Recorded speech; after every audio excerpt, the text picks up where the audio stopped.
Hello guys, I am Dharmendra Kumar. सभी का स्वागत है मेरे इस केमिस्ट्री चैनल केमिस्ट्री ट्यूटर में। आज हम आप लोगों ने लेकर आए हैं सॉलिड स्टेट का बहुत ही इंपॉर्टेंट और easy lecture, type of unit cell.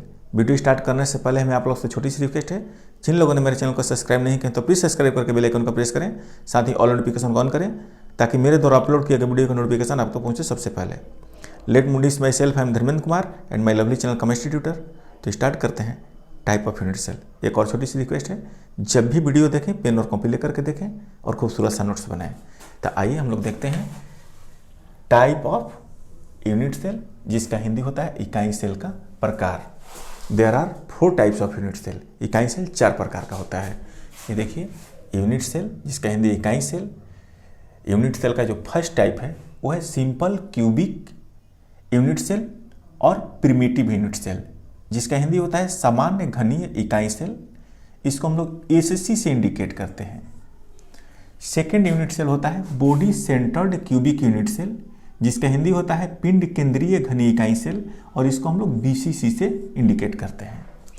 Third जो हमारा यूनिट सेल होता है वो होता है face centred cubic unit cell, इसका हिंदी होता है फलक केंद्रीय घनीय इकाई सेल, और इसको हम लोग एफसीसी से इंडिकेट करते हैं। और फोर्थ जो यूनिट सेल होता है वो होता है end centred cubic unit cell, इसका हिंदी होता है अंतः केंद्रीय घनीय इकाई सेल, और इसको हम लोग ईसीसी से इंडिकेट करते हैं। तो सबसे पहले हम लोग देखते हैं कि यूनिट सेल क्या है। इसको समझने के लिए हम इस फिगर पर नज़र डालते हैं। सपोज ये कंस्टिट्यूएंट पार्टिकल्स हैं और इन कंस्टिट्यूएंट पार्टिकल्स के 3D अरेंजमेंट से ये स्पेस लैटिस जनरेट होता है। ये स्पेस लैटिस है।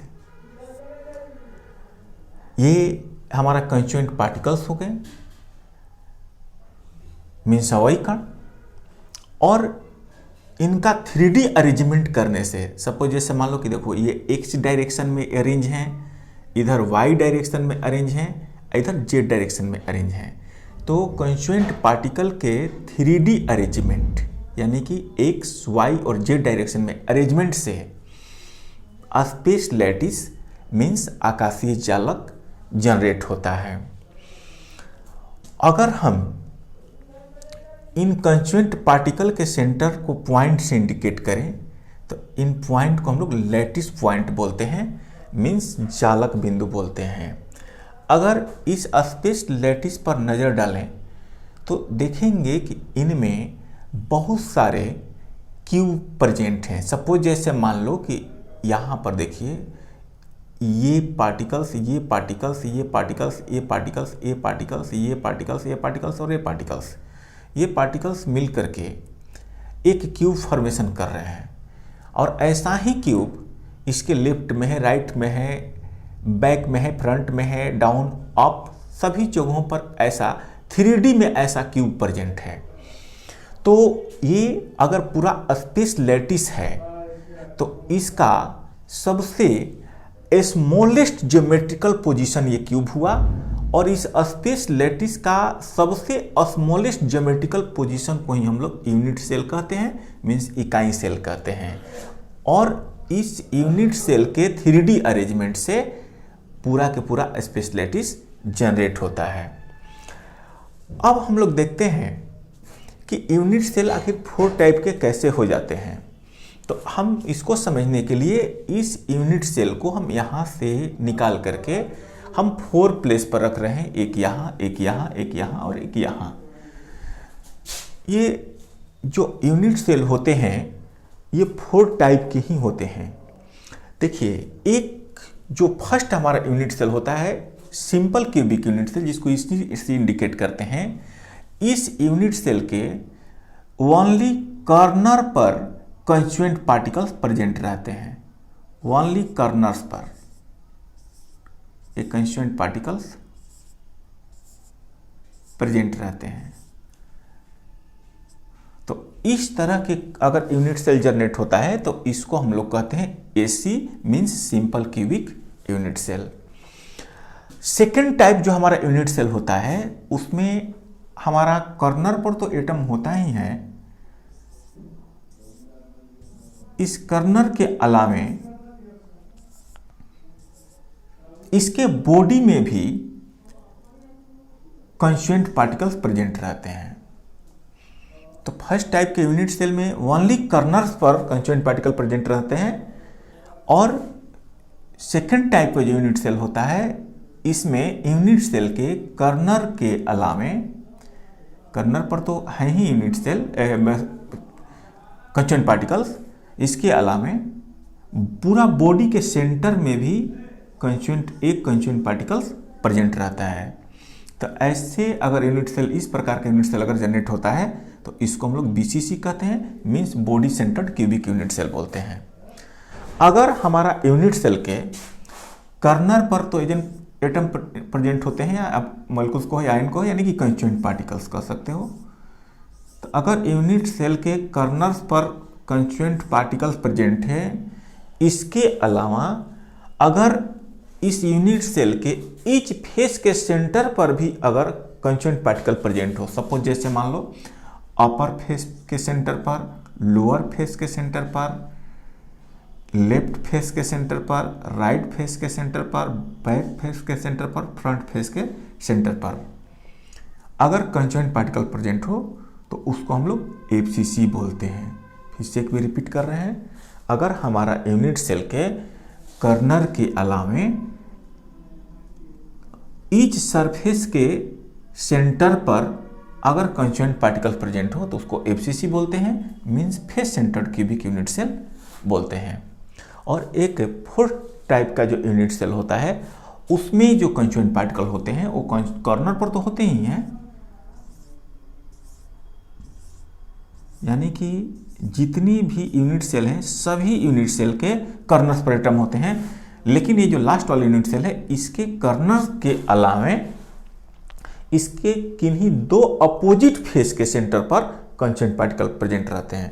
यानी कि अगर अपर फेस के सेंटर पर रहेंगे तो फिर लोअर फेस के सेंटर पर रहेंगे, या लेफ्ट फेस के सेंटर पर रहेंगे तो फिर राइट फेस के सेंटर पर रहेंगे, या बैक फेस के सेंटर पर रहेंगे, या फिर फ्रंट फेस के, एनी टू फेस के सेंटर पर कंस्टिट्यूएंट पार्टिकल प्रेजेंट रहते हैं। तो सपोज जैसे हमने यहाँ दिखा दिया कि एक अपर फेस के सेंटर पर कंस्टिट्यूएंट पार्टिकल प्रेजेंट है और एक लोअर फेस के सेंटर पर कंस्टिट्यूएंट पार्टिकल प्रेजेंट है। तो ऐसे अगर कोई यूनिट सेल जनरेट होता है तो इसको हम लोग बोलते हैं ECC, means end centred cubic unit cell. तो आइए हम इसका डेफिनेशन देखते हैं कि ये 4 टाइप के यूनिट सेल का डेफिनेशन क्या होता है। तो सबसे पहले हम यहाँ लिखे हैं कि जो फर्स्ट टाइप का जो यूनिट सेल है सिंपल क्यूबिक यूनिट सेल है, प्रिमिटिव यूनिट सेल होता है, जिसका हिंदी होता है समान घनी इकाई सेल, और इसके इंग्लिश में डेफिनेशन होता है कि simple cubic unit cell are those in which atoms are presented at corners only of unit cell. जैसे ये यूनिट सेल हो गया और इसके ओनली कर्नल्स पर एटम प्रेजेंट होते हैं, तो इस तरह के यूनिट सेल को हम लोग सिंपल क्यूबिक यूनिट सेल बोलते हैं। इसको हिंदी में ऐसे कह सकते हैं कि सामान्य घन इकाई सेल वह होता है जिसके इकाई सेल के सिर्फ कोनों पर जो अवयवी कण है प्रेजेंट रहते हैं। जो सेकेंड टाइप का यूनिट सेल होता है वो होता है सेकेंड टाइप का unit cell body centred cubic unit cell, जिसको हम लोग बीसीसी से इंडिकेट करते हैं। इसका हिंदी होता है पिंड केंद्रीय घन इकाई सेल। इसका डेफिनेशन होता है body centred cubic unit cell are those in which atoms are presented at corners as well as body centred of unit cell. इसको हम हिंदी में इस तरह से परिभाषित कर सकते हैं कि पिंड केंद्रीय घनी इकाई सेल वह होता है जिसके इकाई सेल के कोनों पर कण उपस्थित रहते हैं, इसके अलावा उसके पिंड केंद्र पर भी एक कण उपस्थित रहता है, तो उसको हम लोग body centred cubic unit cell बोलते हैं। जो थर्ड हमारा यूनिट सेल का टाइप होता है, थर्ड टाइप होता है face centred cubic unit cell, यानी कि एफसीसी से इंडिकेट करते हैं। इसका हिंदी होता है फलक केंद्रीय घनी इकाई सेल, और इसका इंग्लिश में डेफिनेशन होता है कि face centred cubic unit cell are those in which atoms are presented at corners as well as centre of faces of unit cell. इसको हम लोग हिंदी में से परिभाषित कर सकते हैं कि फलक केंद्रीय घनी इकाई सेल वह होता है जिसमें परमाणु इकाई सेल के कोनों पर उपस्थित रहते हैं, इसके अलावा उनके प्रत्येक फेस के केंद्र पर भी उपस्थित रहते हैं। जैसे ये हमारा यूनिट सेल है और इसके ईच कर्नर्स पर एटम प्रेजेंट हैं और इसके अलावा ईच फेस के सेंटर पर भी एटम्स प्रेजेंट हैं। तो इसको हम लोग बोलेंगे FCC यानी कि face centred cubic unit cell. जो फोर्थ टाइप का यूनिट सेल होता है, फोर्थ टाइप का unit cell end centred cubic unit cell, इसको ECC से इंडिकेट करते हैं। इसका हिंदी होता है अंतःकेंद्रीय घनिकाई सेल और इसका इंग्लिश में डिफिनेशन ऐसे दे सकते हैं कि end centred cubic unit cell are those in which atoms are presented at corners as well as any two opposite centre of faces of unit cell. Hindi में इसका परिभाषा इस तरह से आप लिख सकते हैं कि अंतःकेंद्रीय घनिकाई सेल वह होता है जिसमें इकाई सेल के प्रत्येक कोनों पर परमाणु उपस्थित रहते हैं। इसके अलावा किन्हीं दो विपरीत फलक के केंद्र पर भी परमाणु उपस्थित रहते हैं। जैसे ये हमारा यूनिट सेल है और इसके कॉर्नर्स पर तो एटम प्रेजेंट हैं ही, ये अपर फेस और लोअर फेस के सेंटर पर भी एटम्स प्रेजेंट हैं। तो ये हमारा हो गया ECC unit cell means end centred cubic unit cell. अब हम देखते हैं कि जो SC यूनिट सेल है इसमें टोटल नंबर ऑफ एटम्स कितने इस यूनिट सेल के अंदर स्पेस ऑक्युपाई कर रहे हैं। तो हम क्या देख रहे हैं कि यहाँ पर जो unit cell SC unit cell है इसके ईच कर्नर्स पर एटम प्रेजेंट होते हैं। मीन्स हमारे पास इस यूनिट सेल में 8 एटम्स टोटल प्रेजेंट हैं, क्योंकि इस यूनिट सेल में 8 कर्नर है और ईच कर्नर्स पर 1 एटम प्रेजेंट है, यानी कि टोटल 8 एटम प्रेजेंट है। बट इसका जो 1 एटम है ओनली 1/8 पार्ट ही इस यूनिट सेल के अंदर स्पेस ऑक्युपाई कर रहा है। क्योंकि देखिए जो एटम्स होते हैं या जो भी कॉन्स्टिट्यूएंट पार्टिकल्स होंगे वो स्फेरिकल होंगे और ये अगर कर्नर पर प्रेजेंट हैं तो फिर तो इसके राइट साइड में भी एक ऐसा ही यूनिट सेल प्रेजेंट है। जिस तरह से ये लेफ्ट साइड में प्रेजेंट है राइट साइड में भी प्रेजेंट है। तो ये हो गया 1 यूनिट सेल, ये हो गया 2 यूनिट सेल और जस्ट इसके पीछे बैक में भी 1 के बैक में एक यूनिट सेल प्रेजेंट है और 2 के भी बैक में एक यूनिट सेल प्रेजेंट है। तो हम टोटल क्या देख रहे हैं कि ये जो यूनिट सेल है इसके राइट में एक यूनिट सेल है और ये लेफ्ट के बैक में एक है और राइट के बैक में है। तो टोटल 4 नीचे हो गया और जस्ट इसके एबव भी ऐसा ही 4 यूनिट सेल प्रेजेंट हैं और ये जो स्फेरिकल एटम है ये पूरा के पूरा 8 यूनिट सेल में ये डिवाइडेड है, क्योंकि 4 नीचे और 4 ऊपर। 4 तो यहाँ दिखाई दे रहा है आपको 1 2 3 4 यूनिट सेल में ये डिवाइड है और 4 जस्ट इसके ऊपर, क्योंकि हाफ नीचे है स्फेयर और हाफ ऊपर है। तो टोटल 1/8 पार्ट में ये 1 स्फेयर डिवाइड है, यानी कि सारा के सारा जो कर्नल एटम है वह 1/8 पार्ट यानी कि 12.5% आप कह सकते हैं परसेंट में ये स्पेस ऑक्युपाई किए हैं इस यूनिट सेल के अंदर। तो यहाँ हम लिख सकते हैं कि 8 × 1/8 यानी कि ईच एटम 1/8 पार्ट ही स्पेस ऑक्युपाई किए हुए हैं। तो हमारा इसका कैलकुलेशन आएगा 1। तो अगर क्वेश्चन कह दे कि सिंपल क्यूबिक यूनिट सेल में टोटल नंबर ऑफ एटम को हम लोग जेड से इंडिकेट करते हैं, जिसके अंदर होता है परमाणुओं की संख्या।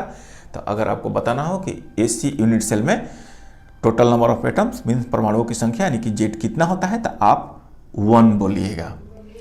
इसी तरह से अगर आपको BCC में बताना हो total number of atoms means यानी कि जेड, तो यहां हम लोग देखते हैं कि ईच कर्नर्स पर एटम प्रेजेंट है। BCC में ईच कर्नर्स पर एटम प्रेजेंट होते हैं। तो हम लोग 8 इस यूनिट सेल में कर्नर है तो 8 लिखेंगे। बट अभी हमने समझाया कि कर्नर्स एटम जो है 1/8वां पार्ट ही स्पेस ऑक्युपाई करता है यूनिट सेल के अंदर। यहां हम उसको समझा चुके हैं।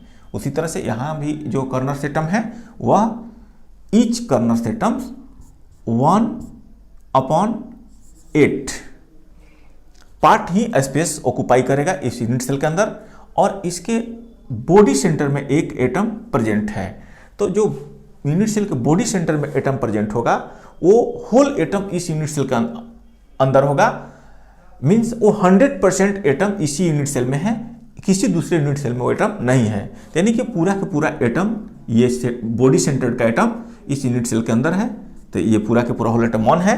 तो इसको हम लोग कैलकुलेट करेंगे तो ये कैंसिल हो जाएगा 8 और ये हो जाएगा यहाँ 1 और ये 1 2। तो अगर BCC में बताना हो नंबर ऑफ एटम यानी कि Z बताना हो तो आप बोलिएगा 2।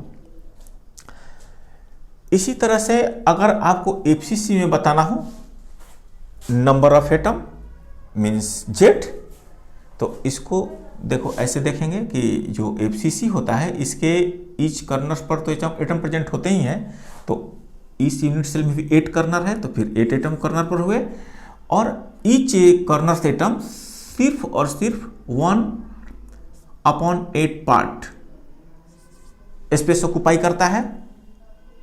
तो 8 कर्नर की वजह से 8 एटम तो हो ही गए, लेकिन ईच एटम सिर्फ 1/8 पार्ट ही स्पेस ऑक्युपाई करता है। तो 8 × 1/8 और प्लस ईच फेस के सेंटर पर भी 1 एटम प्रेजेंट है।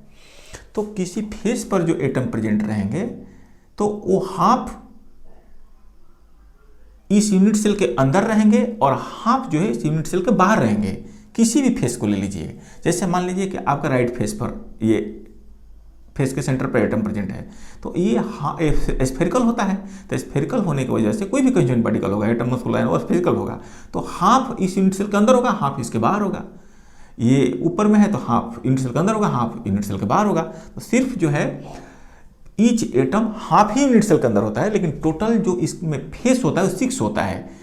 तो आपको 6 फेस पर ये एटम तो प्रेजेंट हैं, क्योंकि अपर face, lower face, left face, right face, back face, front face, total 6 face. लेकिन ईच फेस के एटम्स ओनली 1/2 पार्ट ही स्पेस यूनिट सेल के अंदर ऑक्युपाई कर रहे हैं, क्योंकि हाफ यूनिट सेल के अंदर, हाफ यूनिट सेल के बाहर। तो इसको कैलकुलेट करेंगे तो ये तो कैंसिल होगा 8 और ये 3 टाइम में ये 6 कैंसिल हो जाएगा, और हम लोगों का जो रिजल्ट मिलेगा यहाँ 3 आ जाएगा, ये 1 हो जाएगा, टोटल 4।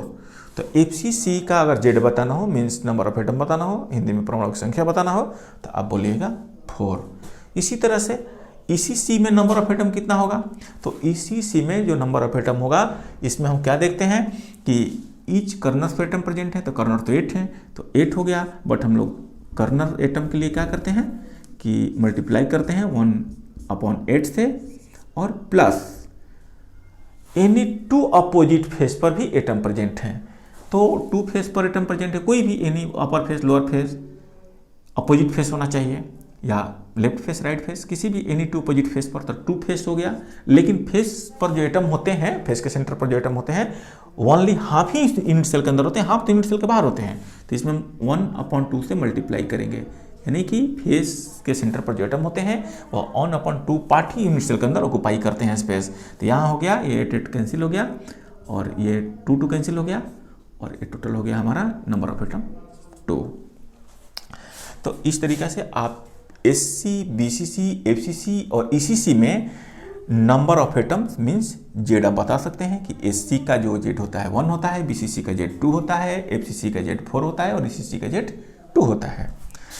अगर हमको इस जो यूनिट सेल है, चाहे कोई भी यूनिट सेल हो, SC, BCC, FCC या ECC, किसी भी यूनिट सेल का अगर हमको एज लेंथ बताना हो या साइड ऑफ लेंथ बताना हो, जिसको हम लोग A से इंडिकेट करते हैं, कोर की लंबाई इसका हिंदी होता है, मीन्स इसको हम लोग A से इंडिकेट करते हैं। ये जो है ना, ये हुआ चाहे ये हुआ, लेंथ, ब्रेथ, हाइट, यही है आपका एज, जिसको हम लोग स्मॉल ए से इंडिकेट करते हैं। तो सभी में ये एज प्रेजेंट है, इसमें भी एज है, इसमें भी एज में है, क्योंकि सभी यूनिट सेल तो ऐसा ही है, सिर्फ नंबर ऑफ जो एटम्स हैं ये डिफरेंट है इनमें। तो इसमें अगर हमको SC का एज बताना हो, SC यानी कि सिंपल की भी यूनिट सेल का अगर एज बताना हो, ए बताना हो, या लेंथ ऑफ साइड बताना हो, इसी को हम लोग ए से इंडिकेट करते हैं। तो इसका फॉर्मूला होता है A = 2R। अगर हमको यहाँ से R बताना हो, R means radius of atom, परमाणु की त्रिज्या, रेडियस ऑफ एटम को हम लोग आर से इंडिकेट करते हैं। और एससी यूनिट सेल का अगर हमको आर बताना हो तो फिर यहाँ से ये मल्टीप्लाई में है तो क्या हो जाएगा, डिवाइड में हो जाएगा, ये 2 ए के डिवाइड में चला जाएगा, a/2 हो जाएगा, यानी कि जब हम लोग डिवाइड करेंगे इसको तो हो जाएगा 0.5, ये आर का फॉर्मूला हो गया, ये एससी के लिए। अगर हमको बीसीसी के लिए ए बताना हो तो बीसीसी का ए का फॉर्मूला होता है 4/√3 आर। ये बीसीसी के लिए ए का फॉर्मूला है, ए मीन्स एज लेंथ। तो बीसीसी का ए का फॉर्मूला होता है 4/√3 आर। और यहां से अगर हमको आर फाइंड करना हो तो ये क्रॉस मल्टीप्लीकेशन हो जाएगा, ये √3 ए के साथ चला जाएगा और 4 डिवाइड में चला जाएगा, यानी कि हो जाएगा √3/4 इंटू ए। और इसका कैलकुलेशन करेंगे तो हमारा रिजल्ट मिलेगा 0.433 ए। तो ये जो है बीसीसी के लिए ये आर का फार्मूला हो गया ये, और ये जो है सॉरी ये बीसीसी के लिए ए का फार्मूला हो गया, यानी कि एज लेंथ का फार्मूला हो गया, और ये बीसीसी के लिए आर का फार्मूला हो गया ये, या फिर ये यानी कि बीसीसी के लिए रेडियस ऑफ एटम का फार्मूला हो गया। अब जो हम लोग देखते हैं कि एफसीसी के लिए ए का फार्मूला क्या होता है, तो एफसीसी के लिए ए का फार्मूला होता है √8r। ठीक है, इसमें जो है ए क्या है तो यहाँ हम लिख चुके हैं कि ए जो है एज लेंथ है, और आर जो हम लोग लिख रहे हैं आर क्या है तो आर यहाँ से देख लीजिए आर क्या है, रेडियस ऑफ एटम है। तो यहाँ पर जो है एफसीसी के लिए एफसीसी के लिए हमारे ए का फॉर्मूला होगा √8r। अगर यहाँ से आर फाइंड करना हो फिर √8 एक डिवाइड में आएगा, यानी कि लिख सकते हैं 1/√8 ए। और इसको कैलकुलेट करेंगे जब हम तो ये हो जाएगा 0.3535 ए, ये आर का फॉर्मूला हो गया। तो ये हमारा एफसीसी के लिए ये ए का फॉर्मूला हो गया, आर के फॉर्मूला हो गया। तो एफसीसी का ए का फॉर्मूला हो गया √8r, यानी कि एफसीसी का ए के मीन्स हुआ एफसीसी का एज लेंथ √8r, और एफसीसी का आर का फॉर्मूला हो गया 0.3535 ए, मीन्स एफसीसी का रेडियस ऑफ एटम का फॉर्मूला हो गया r = 0.335 ए। और जो ईसीसी होता है इसको ए और आर 2 टाइप का आता है, क्योंकि जिस फेस के सेंटर पर एटम प्रेजेंट है, कॉर्नर पर तो है ही, लेकिन जिस फेस के सेंटर पर एटम प्रेजेंट है फिर उसका जो एज लेंथ होगा वो डिफरेंट होगा, और जिस फेस के सेंटर पर एटम प्रेजेंट नहीं है फिर उनका एज लेंथ डिफरेंट होगा, और जिसके वजह से आर भी डिफरेंट हो जाएगा। तो इसको हम छोड़ देते हैं। और आपको एक चीज़ बता दें कि ये जो है प्रूफ किया जा सकता है, हम आगे वीडियो जब बनाएंगे तो उसमें इसको प्रूफ करेंगे कि क्यों ए = आर होता है, क्यों एससी के लिए ए = आर क्यों होता है, बीसीसी के लिए जो है ए = 4/√3r क्यों होता है, और एफसीसी के लिए ए = √8r क्यों होता है। इसको हम प्रूफ करके दिखाएंगे। यहाँ पर एक चीज़ और आपको समझा दें इजीली, ताकि आपको समझ में आ जाए कि जो कॉन्स्टिट्यूएंट पार्टिकल्स जो होते हैं, यानी कि जो स्पेस लैटिस, ये पूरा का पूरा जो है स्पेस लैटिस है। तो स्पेस लैटिस जो है ये लैटिस पॉइंट के 3D अरेंजमेंट से बने होते हैं, जैसे एक्स डायरेक्शन में ये अरेंज है, वाई डायरेक्शन में अरेंज है, जेड डायरेक्शन में अरेंज है। और ये एक प्रकार के ऐसे समझ सकते हैं कि जैसे आप कोई बिल्डिंग बनाते हैं तो ईंट से पहले रूम बनाते हैं, और रूम से पूरा फ्लैट तैयार होता है, और फ्लैट से पूरा बिल्डिंग तैयार हो जाती है। तो सेम वैसा ही अपना एक समझने के लिए इस चीज़ को देख लीजिए कि ये एक तरह के ये जो है जो लैटिस पॉइंट जो हुए, लैटिस पॉइंट जो भी हुए ये पॉइंट जो कॉन्स्टिट्यूएंट पार्टिकल के सेंटर में जो दिखाया गया है, ये लैटिस पॉइंट ब्रिक होता है, मीन्स ईंट होता है। और इस लैटिस पॉइंट से जो ये यूनिट सेल का फॉर्मेशन हुआ है, यूनिट सेल जो है ये रूम के जैसा समझ लीजिए इसको कि ये रूम हो गया, जो कि ये ईंट से बना हुआ है, ये लेटिस पॉइंट ईंट हो गया, और इस ईंट से एक तरह के रूम जैसे बनता है, उसी तरह से इस लेटिस पॉइंट से ये यूनिट सेल बना हुआ है, तो यूनिट सेल आपका रूम हो गया, और रूम से पूरा का पूरा बिल्डिंग बन जाता है। उसी तरह से इस यूनिट सेल से ये पूरा का पूरा स्पेस लेटिस बन गया। तो यहाँ पर जो लेटिस पॉइंट है ये ब्रिक मतलब ईंट के जगह पर है, और जो यूनिट सेल है वो रूम के जगह पर है, और जो स्पेस लेटिस है ये बिल्डिंग के जगह पर है, क्योंकि ये यूनिट सेल से ये पूरा बना हुआ है। यूनिट सेल ही 3D में अरेंज हुआ तो ये बना हुआ है। जिस तरह से रूम अरेंज होकर के पूरा बिल्डिंग बन जाता है। तो आई होप कि आपको